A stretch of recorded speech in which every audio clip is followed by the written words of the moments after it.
actually going to be out there at the end of this month. I'll be going live stream right now. I guess I'll hold off on this. Oh, you'll enjoy that.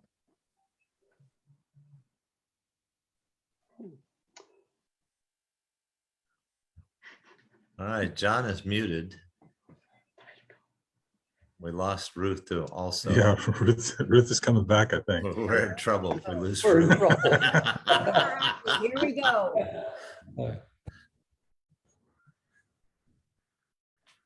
We are ready to, you got to give me Yeah, share. yeah. You got it. You got it. All right, cool.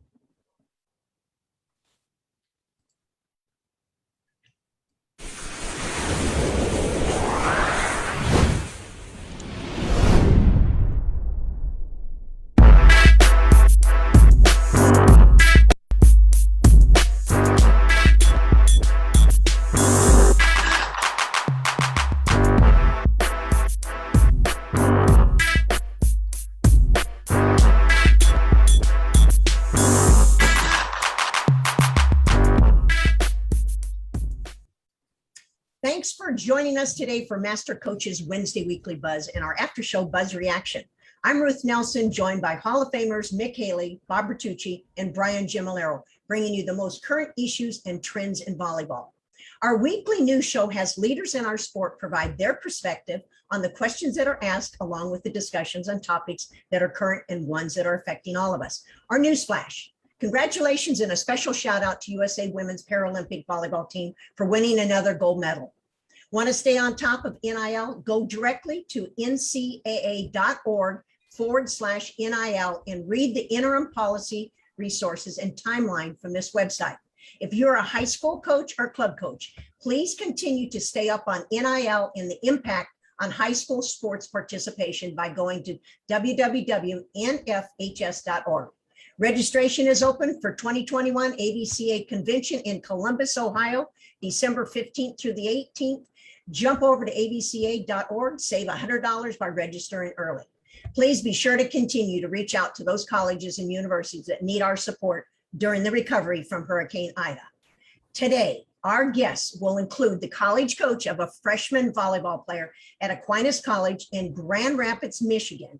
Okay, Mick, you're from Michigan, who is believed to be the first college athlete to make money from her likeness.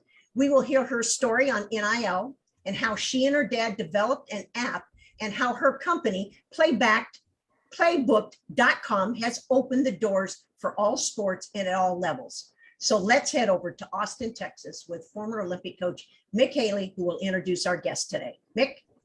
Thank you, Ruth. And we want to get started because these folks, Chloe and her coach, are raring to go to get on the bus to go to Ann Arbor, Michigan to play Concordia tonight.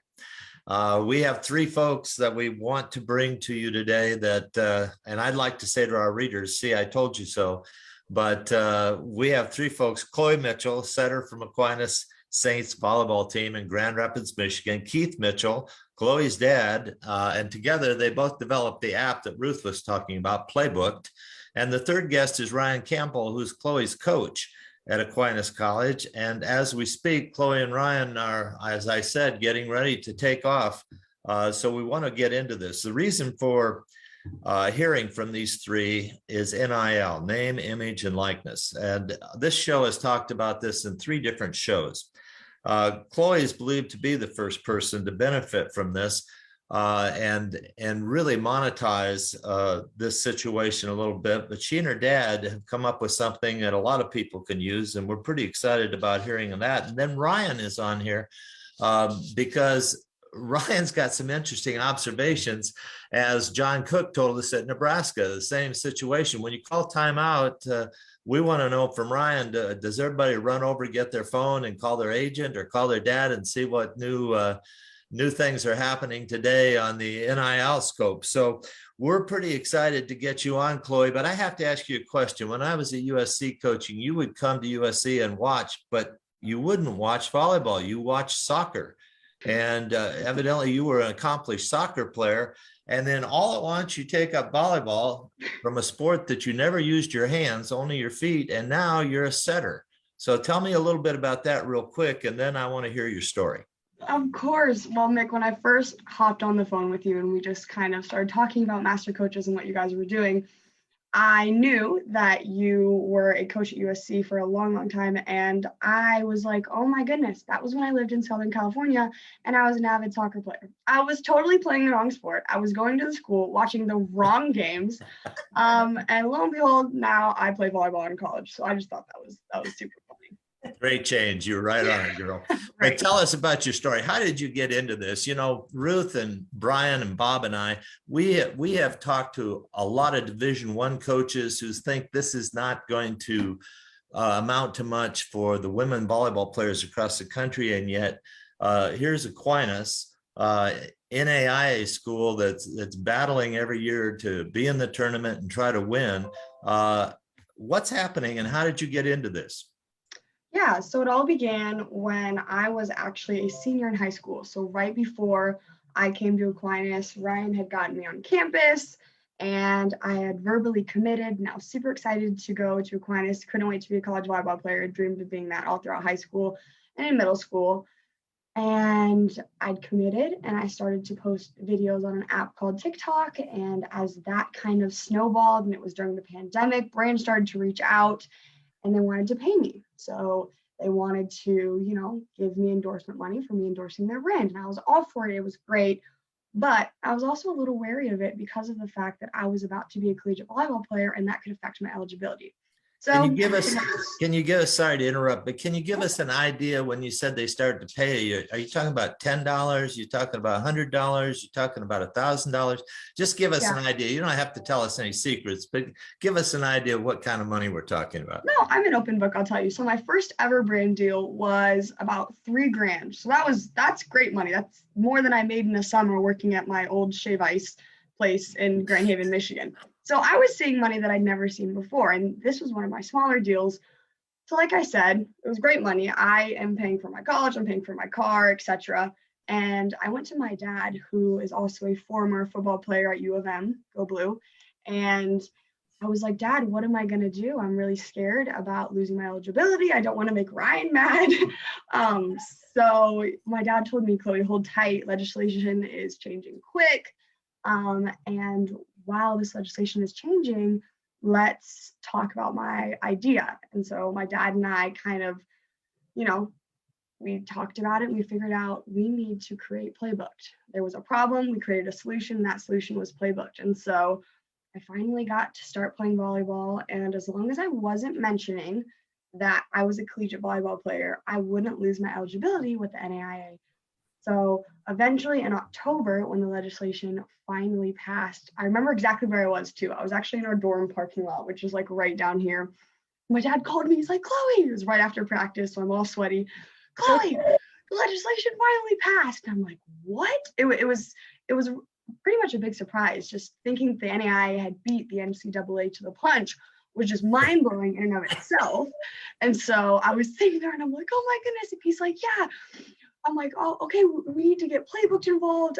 I need to be the first one to be paid. We got to do this. Like, we can finally do this. My dad and I are super excited. Our company, which has been growing over the past few months, like just preparing for this moment. We got 2 golf brands involved, and I made a video for Father's Day because my dad likes to golf. I mean, what dad doesn't like to golf?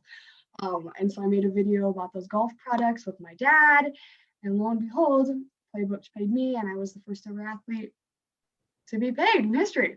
I still think it's crazy, but that's where we are today. And why I think this is such just a cool story is because of the fact that my dad and I co-founded the company.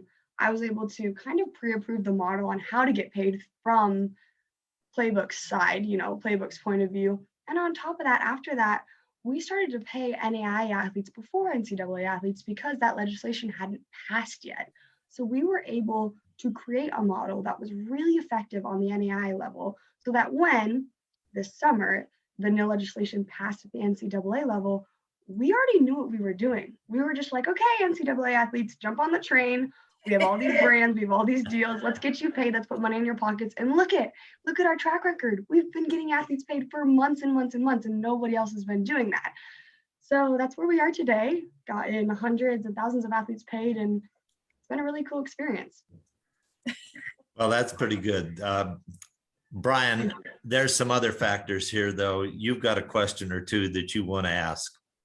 Well, I don't want to sound like when I was a boy, one of those when I was a boy speeches, but it was it's a tough one when the player makes more money than a coach. You know, that would have been really embarrassing to me, and so. You know, Chloe, you need to cut into some of the profit in with your coach. Oh, for sure. But I really want to talk to the dad. Now, you no longer have a name. Dads don't have names anymore. You're now Chloe's Chloe's dad. father. Yeah, you know that, right? So Yeah. one of the concerns that all coaches have in all, around all sports is the parent that gets too involved and, really steps out of their lane and becomes the helicopter parent or distracting in some way. So how do you avoid that? And what recommendations do you have for other parents and how to be involved and how to manage this involvement? Well, that's a great question. And by the way, how about having your daughter make more money than you? So let me just start out with that right now. I didn't go there on that one. I tried not Yeah. to. But I will tell you, as a parent of two young athletes who absolutely loved their sports and have excelled at different levels, it is important to get out of your own way and let the kids drive their own ship. I've seen it far too often where parents will get involved at a level to where it's hindering the kids. And that goes as far as dragging them out for practice or one-on-one. Hey, Chloe, let's go hit sets and all that. I never did that. I wanted both of my kids, for that matter, to be the captain of their own ship. And these helicopter parents, they exist, as you coaches know, and it's never, that to me is a pandemic.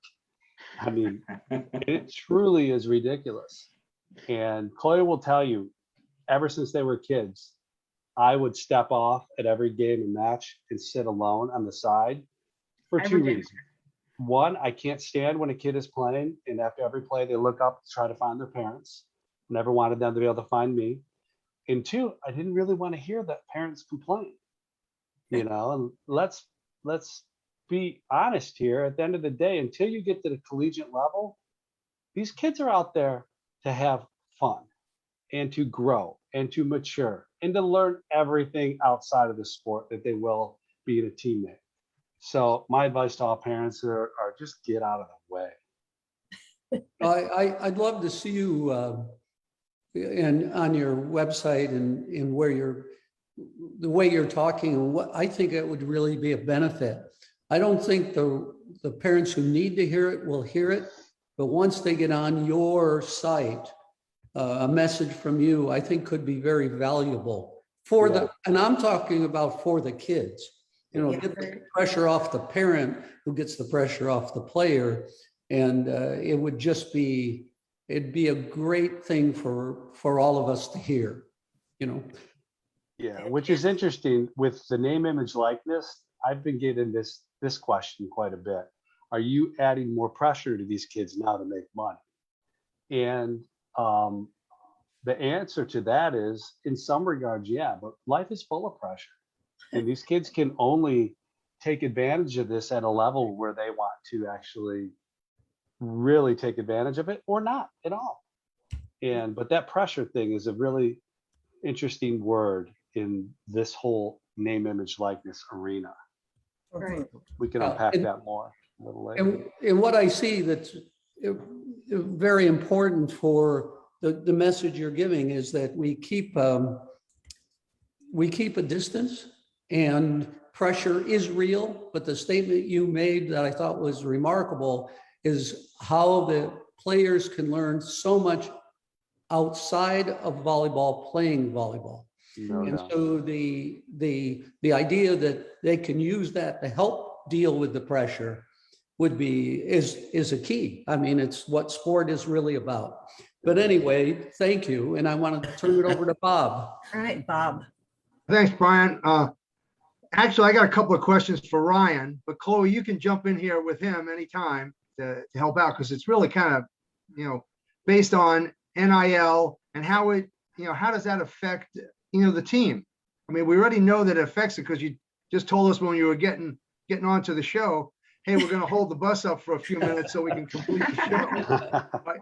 So let's expand on that a little bit and talk to us about how it affects the team, players' attitudes, relationships. Yeah, let's go to all I think those this has been the first time it really has ever affected the team. Chloe's been very proactive. She's very motivated to get this thing up and running. And I've had no complaints from the players. She knows that volleyball comes first, and we plan around things. So if there's a conflict, she lets me know, but rarely does it happen. She plans around it, and she's getting her teammates involved in this too, along with other schools locally, which I think is really cool. So I've been pretty hands off on this. It's been really Chloe's thing, and she's done a great job with time management, getting in what she needs. Thank you. Excellent. And Ryan, on top of that, I have a bunch of friends, all over the country who are playing. And whenever they come to me and are like, Chloe, I want to get paid. How do I do this? How's your coach about it? I'm like, Ryan has been just like the most supportive, approachable, flexible coach on the planet. And I really do mean that. Like even from the beginning when it all started, I was like, okay, the first team that I kind of want to troubleshoot with this whole playbook thing is obviously our volleyball team. Let's get the girls paid. So, I threw the option out there and a few girls wanted to do it. And when talking to him about it, he was like, go for it. Let's do this. Let's see where that goes. And I think not only is that vital to an athlete's success, it's also very, very helpful in terms of when you're balancing school and you're balancing being an athlete. Now you're trying to work in, making money into that. When your coach is on board, life is good, I will say too, I'd love to jump in and say Aquinas has been remarkable with helping us, and Coach Campbell and the athletic director, with just helping us work out the kinks in our model. They have been amazing. And in as much as we're in the middle of doing a bunch more brands, but we have a handful of deals for more of these Aquinas athletes on the horizon. Chloe, don't tell them yet. Right, Ryan, how about relationships? Like Chloe mentioned, she gets a couple of our players that want to make some money, so maybe they're doing something for some company, but now you don't have everybody involved. How does that affect the relationships and all things team? I mean, from what I've seen, there's been really no issue. People all had the option to make money, and it was up to them to take that opportunity. Yeah, there's been no issues with the team at all. I think they're very supportive of Chloe and they love what she does. Thank you. He does a really good job at creating a culture of no exclusivity and just making sure that everybody feels heard and everybody is able to, have a seat at the table. And so even when bringing NIL into the locker room and saying, hey guys, this is an option, I told Ryan beforehand and I was like, hey, every single girl in this locker room has an option to do X, Y, Z. You tell me. I didn't want to force it on them or anything. And the ones that wanted to did, and the ones that didn't want to didn't. And like Ryan said, the girls and the team have been nothing but supportive and awesome and understanding and asking the right questions. And I've been super lucky with that kind of support from my coach and my teammates, for sure. Very grateful for that. Well, I think Ruth is going to ask a couple of questions, a little bit more about Playbooked, and I think that'll kind of unravel a few more things that we can discuss. So Ruth? Okay, Chloe, over 5,510 followers on YouTube, 42,000 followers on Instagram, and almost 3 million followers, and almost 42 million likes on TikTok. And this includes your She Shed and your dad's surprise Father's Day deck. But what received 180,000 was why you need a Ford Maverick post. that received more. So you have truly opened the door for any athlete at any level to monetize their NIL. Now, what advice can you provide those athletes in college or even in high school, and how playbook.com really works? So you got somebody out there that wants to get involved. What do they need to do? Yeah, that's a great question. And every time I am asked that question, I say it's quite simple.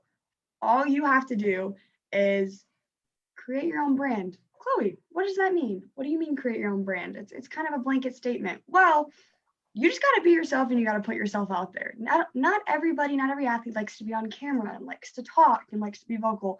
And that's totally fine. This may not be your thing.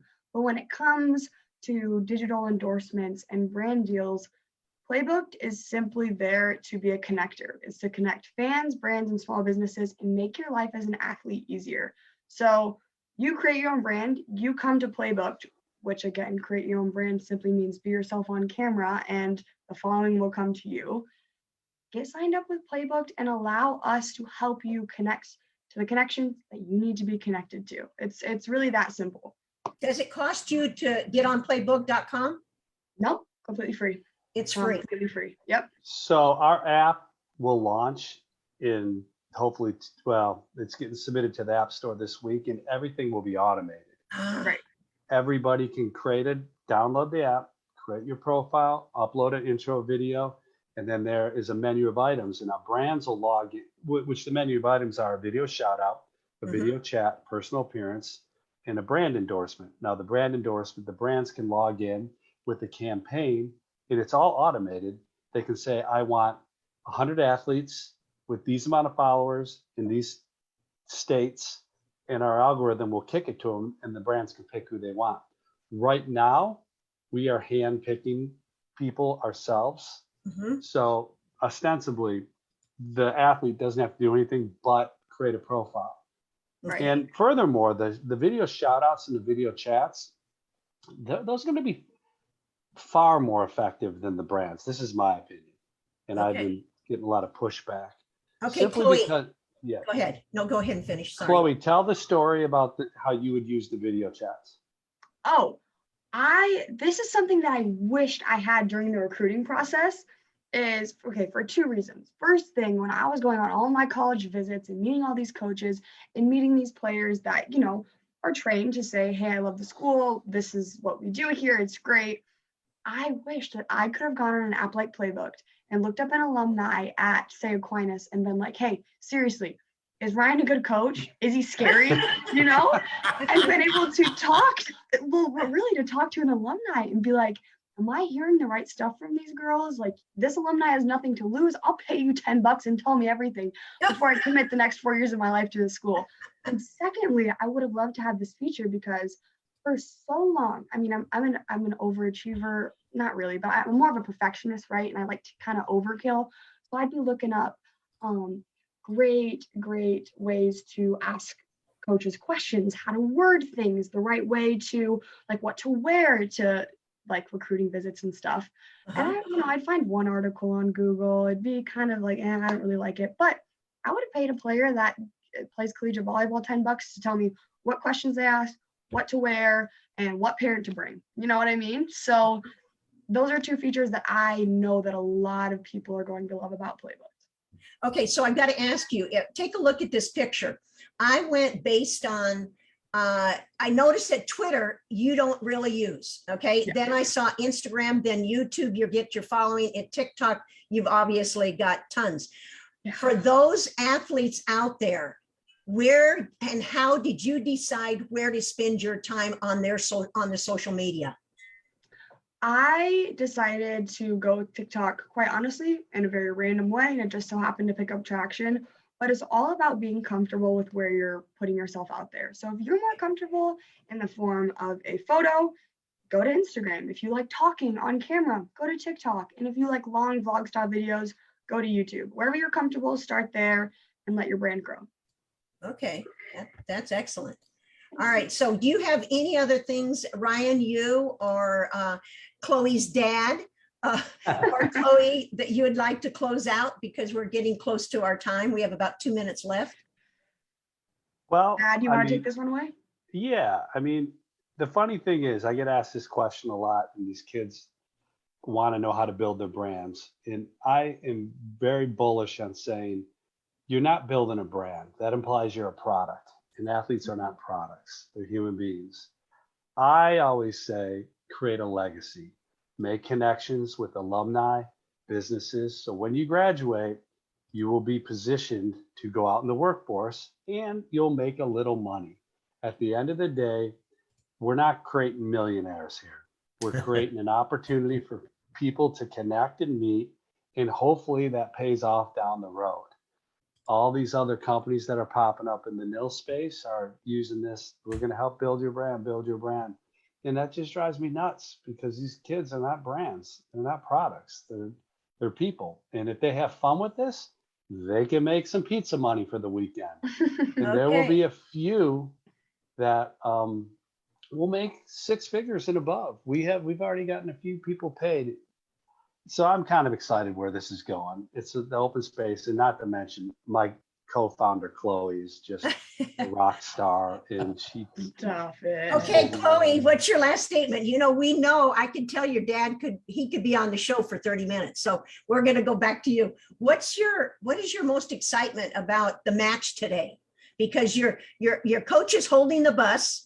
Everybody's on the bus waiting. You decided to jump on. What can you say to those people that are out there about how you need to focus on your playing and your academics, even though you're doing this on the side? At the end of the day, and Coach Ryan has made this super clear, whether you're a freshman or a senior, you're a student athlete. And the first word in that statement is student. So study is obviously a priority. Everybody knows that. But the way in which to keep your studies first is, this seems really minor. It seems like a really weird piece of advice, but bring your computer on the bus. Bring your computer on the bus and get your homework done. And then when it comes to court time, trust in the reps that you had in the gym. Because as long as you feel prepared and as long as you were prepared, you're going to play great. And also make sure to keep your fingers really rigid during games so you don't dislocate. Okay, thank you, Chloe, Ryan, Keith, and of course, Kimberly, your manager. Thanks for being on the show today, and best wishes for today's match, and also for opening the doors for so many young athletes that had no idea they could become a social media influencer while monetizing their NIL. And thanks Thank for you very coming on the much. show. Thank you guys so much. It Great was such an job, you honor. guys. Great job. I know. Good Thank luck you. tonight. Good luck. Bye, guys. Yeah, go get All him, right. Chloe. Go All get right. him, Ryan. Hall of Famers with years of success brings you drills across positions, teaching keywords for all ages and ability, and offensive and defensive strategies. Take advantage of our MasterCoaches Stream 18 full-length on-demand video series by heading over to our Instagram at VB MasterCoaches or our website, volleyballmastercoaches.com. And you can register for this newly released 18 video training package hosted by Coaches Insider. Missed one of our shows? Jump over to our Instagram and click on our YouTube channel. Follow us on Facebook at Volleyball Master Coaches, and Instagram and Twitter, VB Master Coaches. A special shout out to our partners, Baden Sports, SNA Sports, and thanks for our content providers, NFHS, JVA, Coaches Insider, AVCA, Playbooked.com. Want to make a difference? Please remember to renew your AVCA membership. This one organization that represents all coaches at all levels when lobbying for changes that are needed in our sport. And you can make a difference by registering at avca.com. So you're going to stay on afterwards. John has to go. He coaches both guys and girls, and he had his AD's meeting. So he won't be coming back on to give us his recap. But we want to thank him for almost 68 weeks by the end of today that he has put up with all four of us over this entire time. So let's jump over to our next buzz reaction.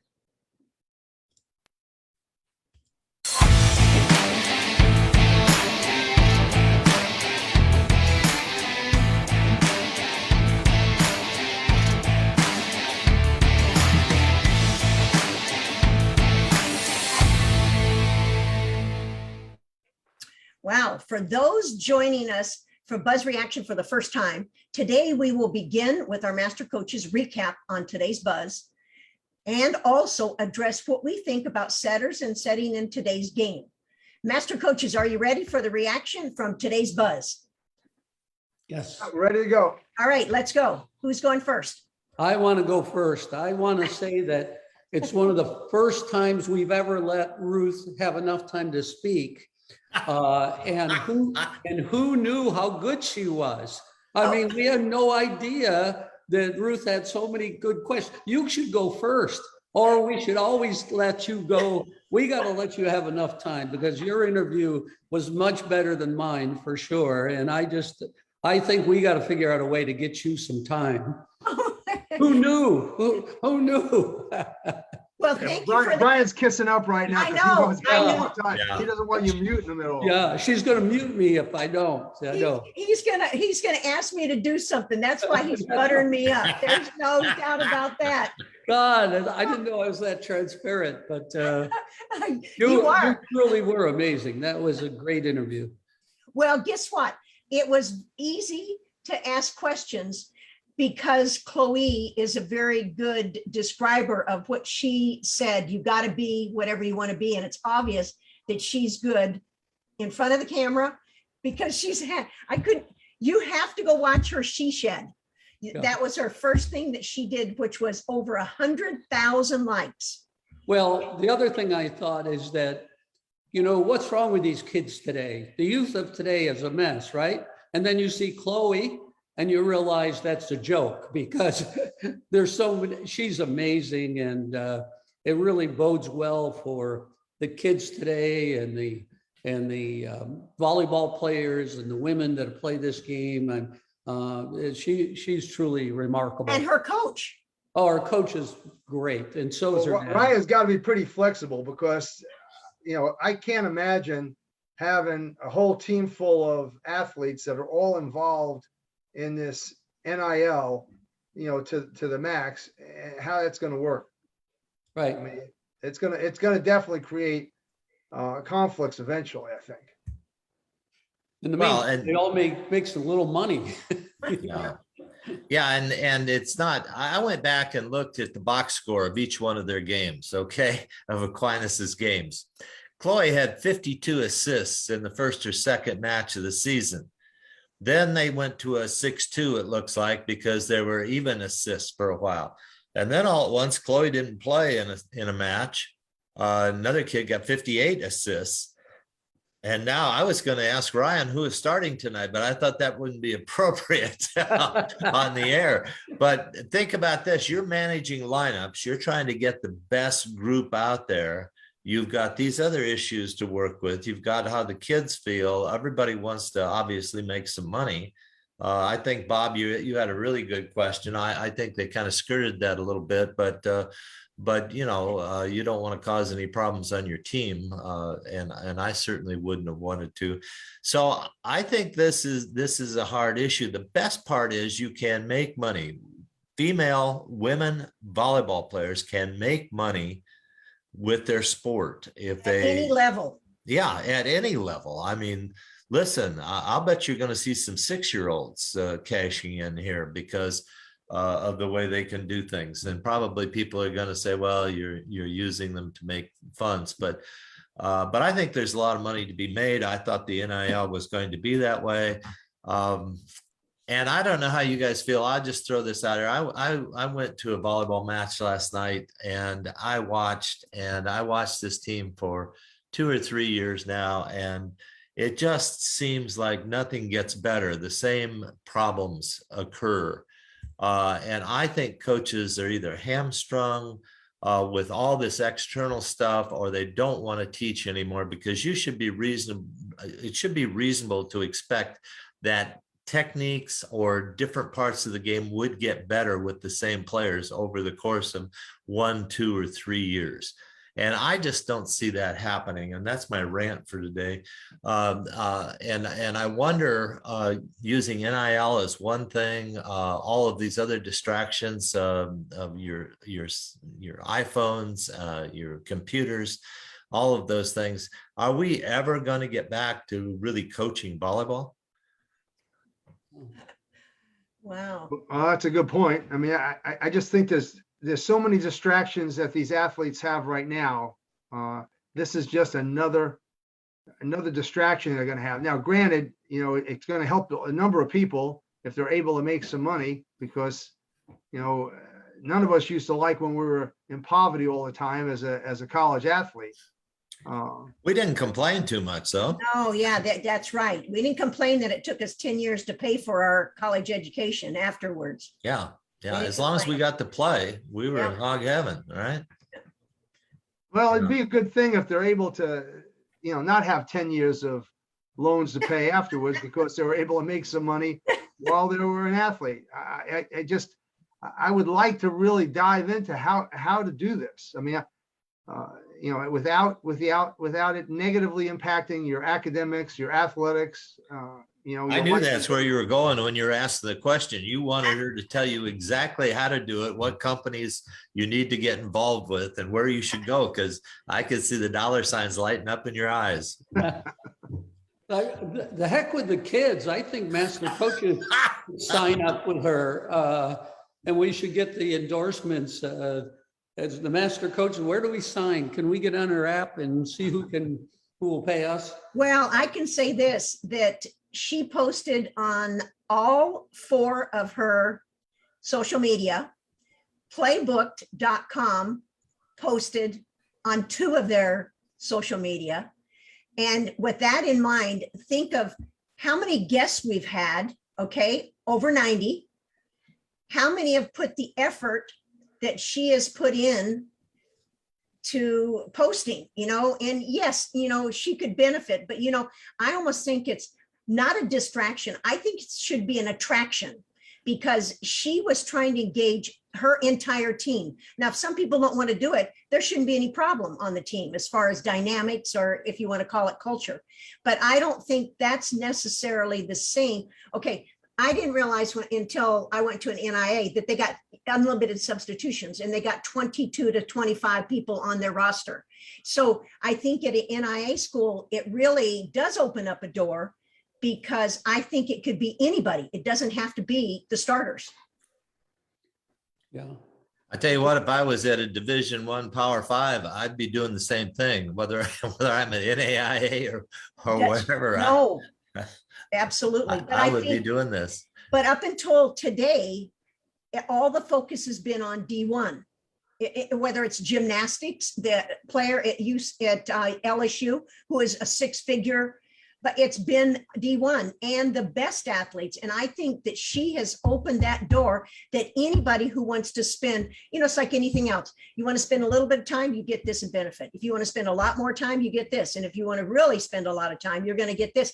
And maybe you look at this as a progression as a freshman all the way through your senior year, because you build up new clientele. It's amazing. Well, I think she's an outstanding young lady. I mean, just to be able to manage her time, budget the time to be able to get all this stuff done, and to be able to do the posting and other things she does on social media to make her have enough of a following that companies want to, endorse her and put their product, in front of her, so she can get the, the people she influences seeing those products. I mean, she's done a lot of work for that. And I think it's great that she's be able to get rewarded for it. But her mother is her manager, so she does have help. So that does, that's going to tell you, maybe this is one time, everybody talks about in the junior club, how they tried to maybe not include the parents. Maybe this is one time you can include the parents, but you have to be the driver of the bus and say, just, Mick, I don't want to leave your question. I want to get back to you made a very strong statement and question. Well, we haven't addressed that, but to finish this, as you're talking, Ruth, it dawns on me that the players that don't have the family structure are going to be at a disadvantage, true disadvantage. And maybe that's the next thing to develop, is for those athletes that really don't have the structure to help, that support system, like Chloe's dad and Chloe's mom. right. Maybe there needs to be some kind of service to help guide those young players through that and not being taken advantage of, which we've seen in the past. But I think it might be a really good thing to start. Ruth, you need to start a foundation right now to help these. Right, in my spare time. In all of that time that you have. That's Well, maybe that app, the playbooked.com app, is going to help those kids because they can just plug in, and if they are a high profile athlete, right. It might, if I understand it correctly, it might help them be able to find some. Sure. But how do they manage the money? Where do they put it? How do they, it's simple for us maybe, but certainly not for some of the athletes we've all had. Yeah, that's true. All right, Mick. All right, let's go back to your question, Mick. Yeah.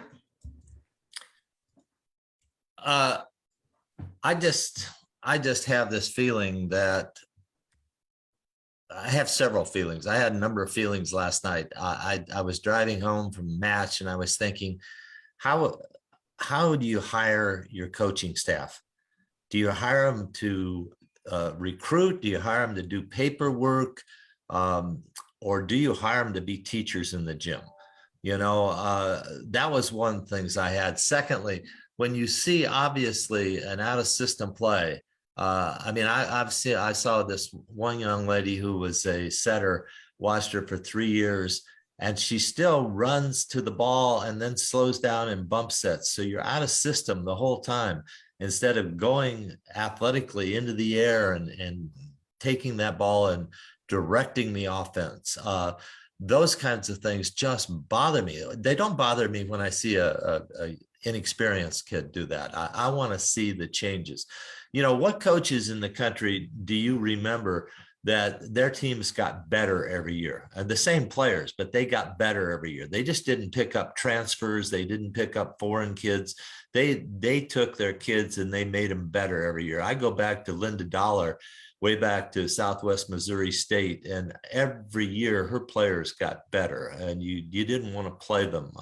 There were other coaches out there that you just knew when you saw freshmen come in, but that kid's going to be good by the time she's a junior. Terry Pettit said to us on the show when we interviewed him, he said, I would be totally disillusioned and angry maybe even if I trained a setter for 3 or 4 years to the point where she finally gets to start in her 4th year and she transferred on me. Is that taking the heart out of coaches? And are we not trying to coach anymore? We're just going to put people out there and, You asked several questions there. I did. I'm just ranting. I'm on a rant here. I saw this.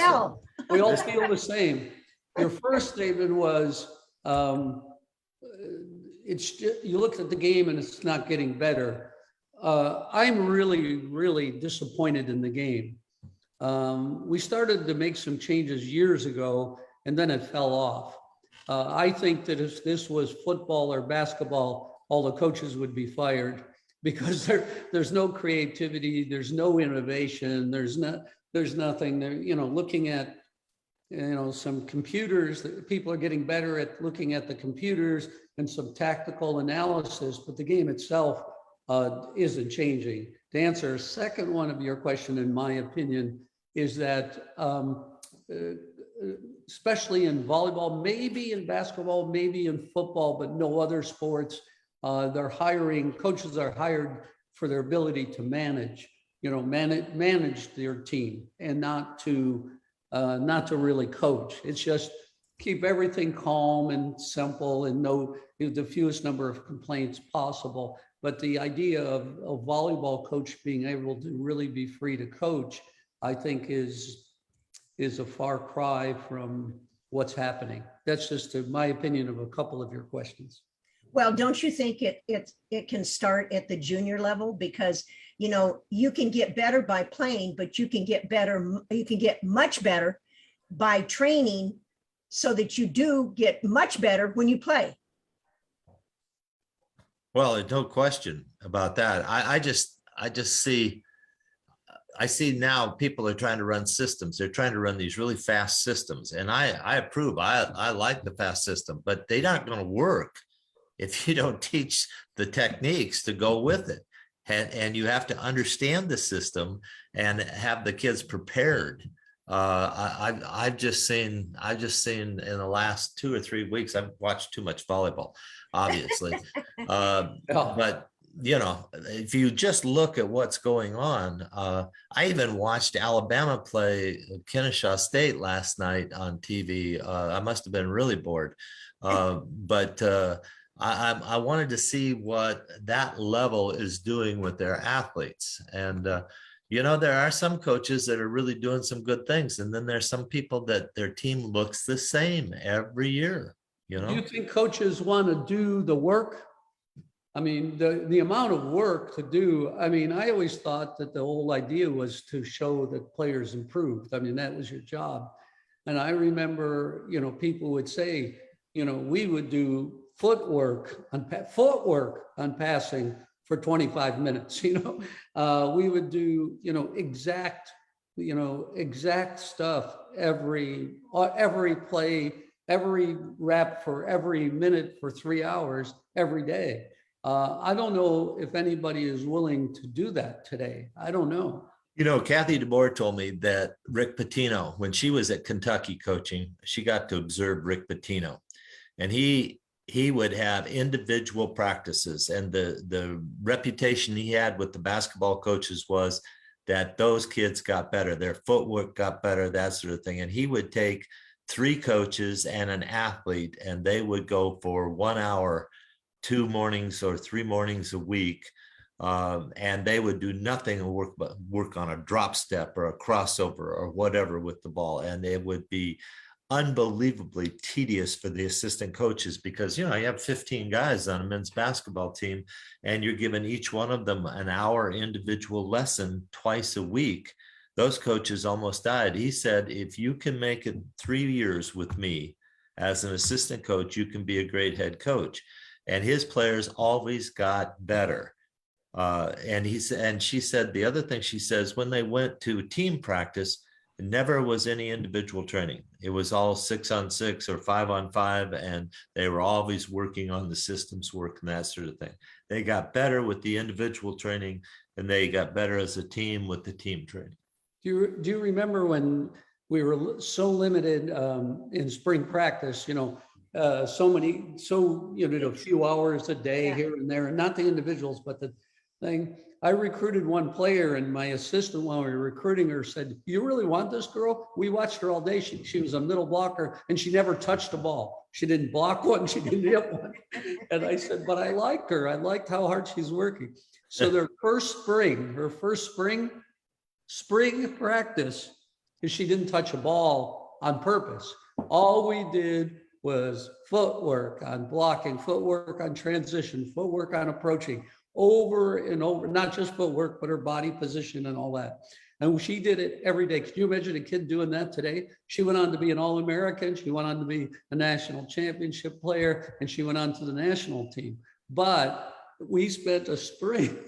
She never got set a ball or blocked the ball. All she did, she was just too far behind. And I don't know if any player would do that, or any coach would be able to be with her every minute. I just don't know if that's the game. But you know, that's what it takes, though, to be good anymore. If you want to be good, you have to put in that kind of time. It doesn't have to be exactly that way, but it's got to be that mentality. It's got to be that focus. You look at basketball and playing 4 guards and penetrating and throwing out, and 7-footers hitting 3-pointers. That's innovation. You look at baseball, the different ways they approach hitting and how they swing, or football, where they put their hands and how they train the individual footwork for pulling guards and those kinds of things. I mean, it is dynamic. I just don't see a sport where you're making money where people are just doing the same thing over and over. Those coaches are gone. Okay, guys, I advertised that we were going to talk about setting and what's happening in the setting, because Chloe was a setter. I don't mean to cut you short, because we've only got about 9 minutes left here.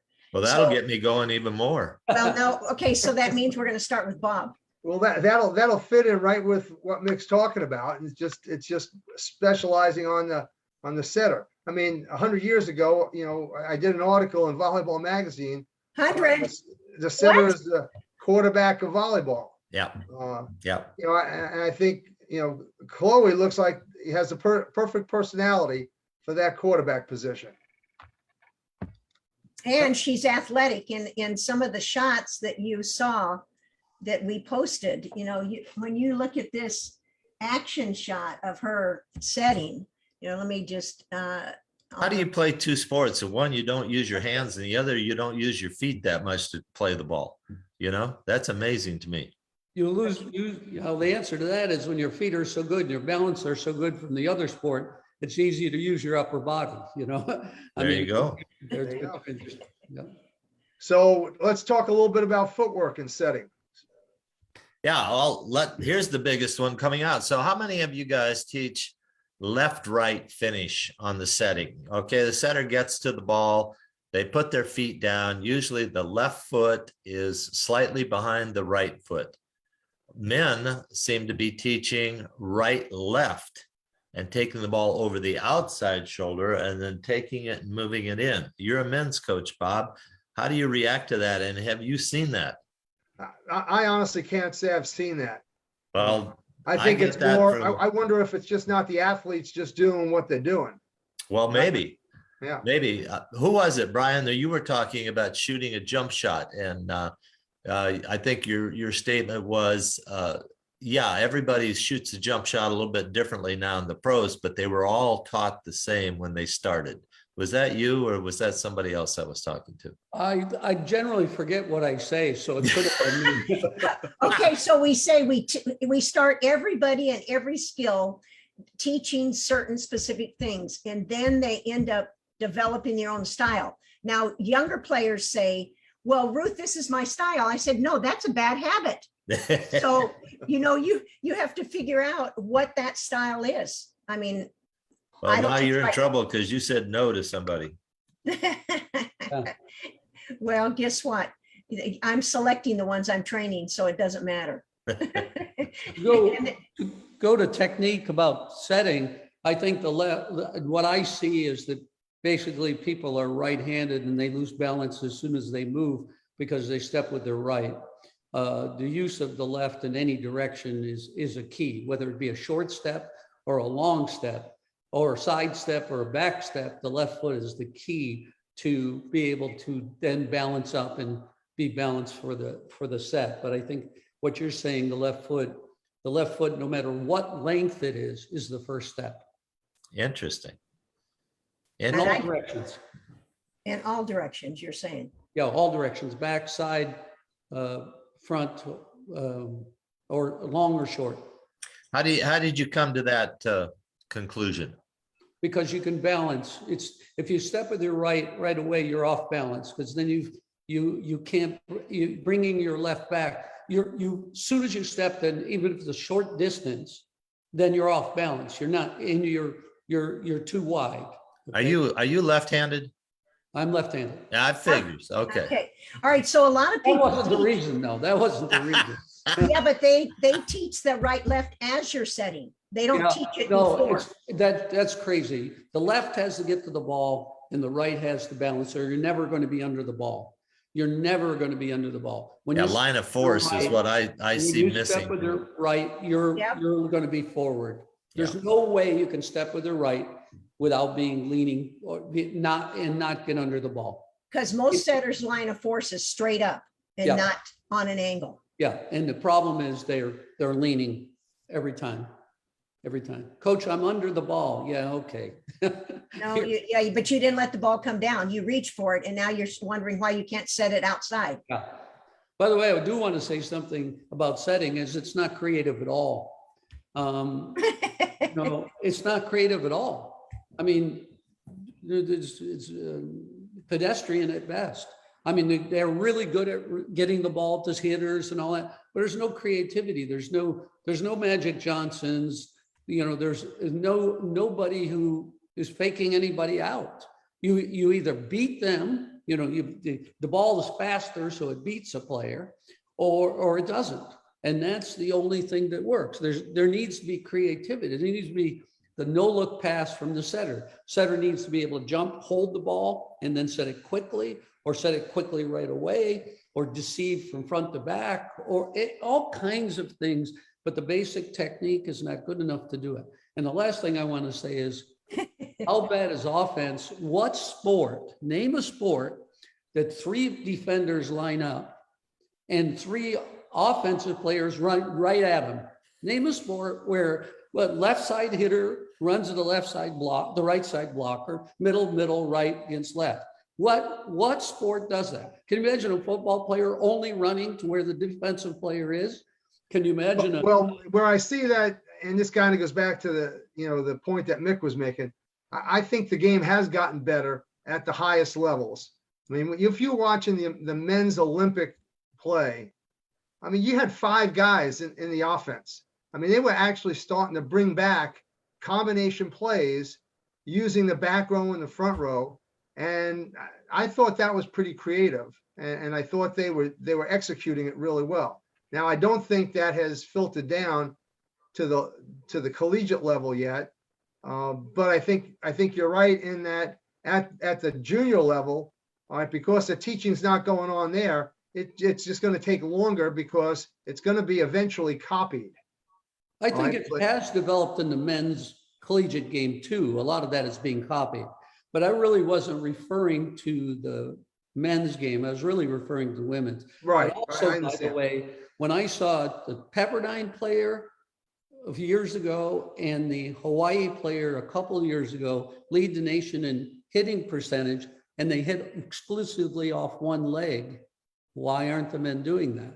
Why aren't the men hitting off one leg out of the back row? Why aren't there combination players? I think you institute a real offense with the men. I think it would be unstoppable. How many men could hit off one leg, approaching from the middle back row and hitting at the net in the front row? How many combination plays could you run off that? So even though that is creative, when I see the 2 guys leading the nation and all they did was hit off one leg, they're the only 2 guys I've seen hit off one leg. So I just think the combination of that would be crossing patterns with back row one leg, front row one leg, and 2-leg combinations would be remarkable. So I agree with you. They've made steps, but what they could do and what they're doing is nowhere near it. Okay, so we have 1 minute left. That's my opinion, Bob. By the way, Bob, my opinion is less valuable than yours because I haven't coached a man in my life. So,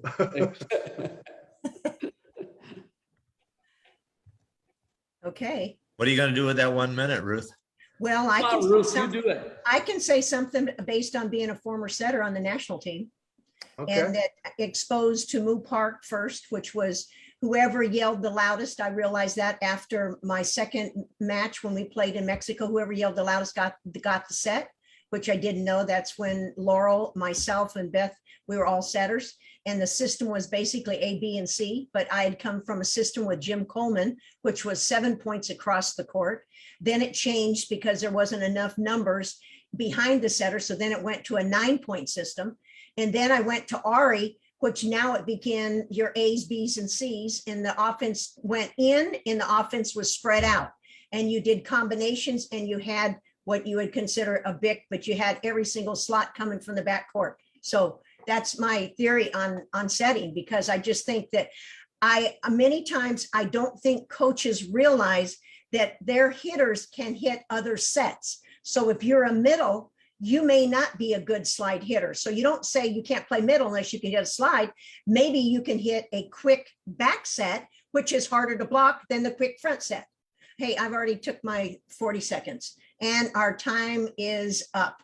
So for those coaches that are interested in our consulting services, please go directly to our website, www.volleyballmastercoaches.com, and click on the contact form.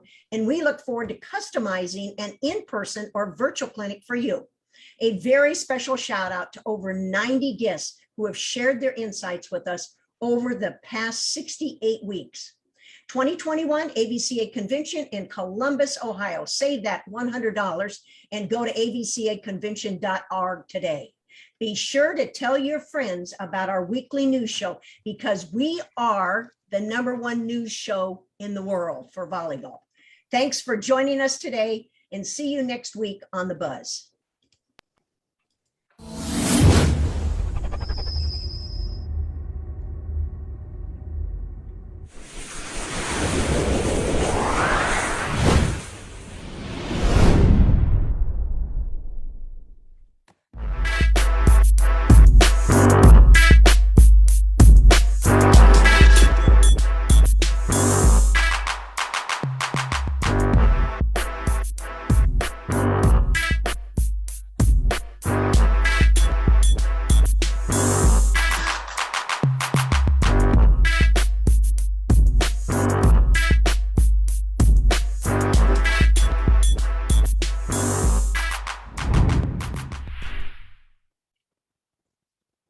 E-R